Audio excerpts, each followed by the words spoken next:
ভারত শাসিত যে কাশ্মীর আছে এই কাশ্মীরের এখানকার একটা জেলার নাম হচ্ছে মালমাপানপুরা। দেখেন আল্লাহ কিভাবে বারাকা দান করে। মালমাপানপুরা এই এলাকাটায় একটা মসজিদ নির্মাণ হবে। নির্মাণের পরে আপনারা যেমন এলাকা ভিত্তিক অনেক সময় কালেকশন করেন, মসজিদ কমিটি বের হয়েছে যে আমাদের এলাকায় মসজিদটা লাগবে, যে যা পারো বাড়ি থেকে দাও। এক গরিব বুড়ি মহিলা বের হয়েছে, এক বাড়ি থেকে বের হয়ে বলছে, বাবা আমার বাড়িতে দেওয়ার মতো তেমন কিছু নেই, আমি গরিব মানুষ, এইরকম একটা ভাঙাচোরা বাড়িতে থাকি, তবে আমার মুরগি কালকে একটা ডিম দিছে, এই ডিমটা আমি খাই, আজকে খাই নাই, ডিমটা আছে, আমি ডিমটা মসজিদে দিতে চাই। আসলে বুড়ির দান আল্লাহ কবুল করবে তো। 3 দিন, প্রথম দিন দাম উঠলো লাখখানেক টাকার। সবাই অবাক, কিরে এক ডিমের দাম লাখখানেক রুপিতে চলে গেছে। দ্বিতীয় দিন 2 লাখ পার হয়ে গেছে। তৃতীয় দিন 2,96,000। এবার একজন বলতেছে আমি এই দিয়ে আমি রেডি, নিতে রাজি আছি। আল্লাহ তাআলা যদি কোনো জিনিসে বারাকা দান করে তাহলে আপনার কেউ ঠেকাইতে পারবে না, বুঝছেন? কেউ ঠেকাইতে পারবে না। কিভাবে কি বারাকা দিবে? রাসূল আকরাম সাল্লাল্লাহু আলাইহি ওয়াসাল্লাম কি বলছেন? মান বানা লিল্লাহি মাসজিদান বানাল্লাহু লাহু বাইতান ফিল জান্নাহ। যে ব্যক্তি আল্লাহর জন্য মসজিদ ঘর নির্মাণ করবে, আল্লাহ তাআলা তার জন্য জান্নাতে একটি বালাখানা নির্মাণ করে দেবে। শুনেন, 2,000, 3,000, 5,000 টাকা করে আপনারা জমান, মনে হয় যে 5,000 টাকা করে জমতে জমতে কবে যায় শেষ হবে 6 লাখ টাকা। এভাবেই জমতে জমতে একদিন দেখবেন যে হয়ে গেছে 5 বছর 7 বছর পর, এভাবেই কিন্তু হয়ে যায়। আর যখন আল্লাহর জন্য আপনি কোনো চিন্তা চেতনা লালন করবেন, আল্লাহ তাআলা আল্লাহর দিকে আপনি হেঁটে হেঁটে যাচ্ছেন, আল্লাহর রহম আপনার দিকে দৌড়ায় আসবে। সুবহানাল্লাহ বলেন। আপনি আল্লাহর দিকে যদি 1 বিঘত আগান, আল্লাহ আপনার দিকে, আল্লাহর রহম আপনার দিকে 2 বিঘত এগিয়ে আসবে। আল্লাহ কিন্তু এই সৎ কাজে অনেক বারাকা দান করেন। কাশ্মীরের একটা অঞ্চল, ভারত শাসিত যে কাশ্মীর আছে এই কাশ্মীরের এখানকার একটা জেলার নাম হচ্ছে মালমাপানপুরা।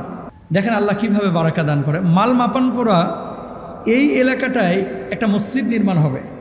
নির্মাণের পরে আপনারা যেমন এলাকা ভিত্তিক অনেক সময় কালেকশন করেন, মসজিদ কমিটি বের হয়েছে যে আমাদের এলাকায় মসজিদটা লাগবে, যে যা পারো বাড়ি থেকে দাও।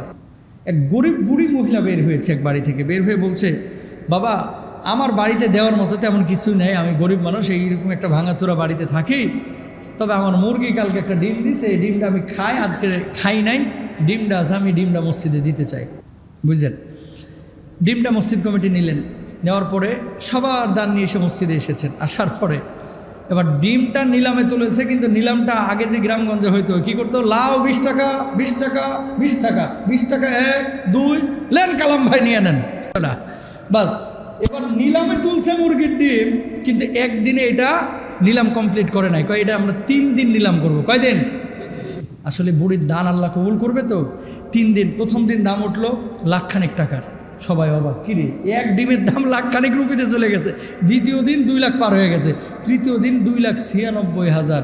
এবার একজন বলতেছে আমি এই দিয়ে আমি রেডি, নিতে রাজি আছি। 2,96,000 টাকা, প্রায় 3 লক্ষ টাকা বাংলাদেশি টাকায়। এই 3 লক্ষ টাকায় এক মুরগির ডিম বিক্রি হলো। যে লোকটা 2 লাখ দিয়েছিল ও যেই সব পাবে, এই ডিমওয়ালি এর চাইতে এখন বেশি সব পেয়ে যাচ্ছে। কথা বলেন না কেন? কেন? আল্লাহ তাআলা তার দানটা, ওই যে দেখেছে অক্ষম মানুষ, মাজুর মানুষ, কিছুই নাই দেওয়ার মতো, তারপরেও যে একটু বাইর করে দিয়েছে, আল্লাহ খুশি হয়ে কবুল করে নিয়েছেন। আল্লাহ তাআলা এইভাবেই কিন্তু বারাকা দান করেন সৎ কাজগুলোর ব্যাপারে, ঠিক কিনা? এই জন্য রব্বুল আলামিন বলছেন, মান জাআ বিল হাসানাতি ফালাহু আশরু আমসালিহা। কোনো মানুষ যদি আল্লাহ রব্বুল আলামিনের জন্য একটা সৎ কাজ করে, আল্লাহ রব্বুল আলামিন সওয়াব বাড়ায় দেন 10 গুণ। এই 10কে 10 দিয়ে যদি গুণ করেন আরো সওয়াব বাড়ায় দেন, আল্লাহ রাব্বুল আলামিন কি পরিমাণ সওয়াব বাড়িয়ে দিবেন এটা আল্লাহ ছাড়া কেউ ভালো জানে না।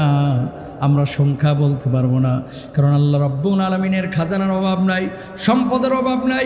মানুষকে আল্লাহ রাব্বুল আলামিন দুনিয়ার বুকে পাঠিয়েছেন সৎ কাজ করার জন্য, ফরজ বিধিবিধানগুলোকে বাস্তবায়িত করার জন্য। এমন কোনো কাজ যাতে করে আমাদের দ্বারা না হয়ে যায় যে কাজের কারণে আমার আল্লাহ রাব্বুল আলামিন অখুশি হন, ঠিক কিনা? সম্পদ আপনি জমাচ্ছেন কিন্তু আল্লাহর জন্য খরচ করছেন না, সন্তানের জন্য খরচ করছেন, বউয়ের জন্য খরচ করছেন, পরিবারের জন্য আপনি রেখে যাচ্ছেন। আল্লাহ নবী এক সাহাবীর কাছে গেলেন, সাহাবী অসুস্থ। আল্লাহ নবী সাল্লাল্লাহু আলাইহি ওয়াসাল্লাম সেই সাহাবীকে বললেন, তুমি যে দুনিয়া মানে অসুস্থ, আল্লাহর কাছে দোয়া করো, আল্লাহ যারা তোমার সুস্থ করো, আমিও দোয়া করি আল্লাহ তাআলা তোমাকে সুস্থ করে দেয়। এবার ওই সাহাবী বলছো কোন নবীজি, আমার যে সম্পদগুলো আছে সব সম্পদ থেকে আমি অক্ষ করে দেবো কিনা, দান করে দেবো কিনা? আল্লাহর নবী বললেন না, সেটা তুমি করবে না। ওগো আল্লাহর নবী, অর্ধেক সম্পদ থেকে আমি দিয়ে দেবো কিনা? আল্লাহর নবী বললেন না, সেটাও করবে না।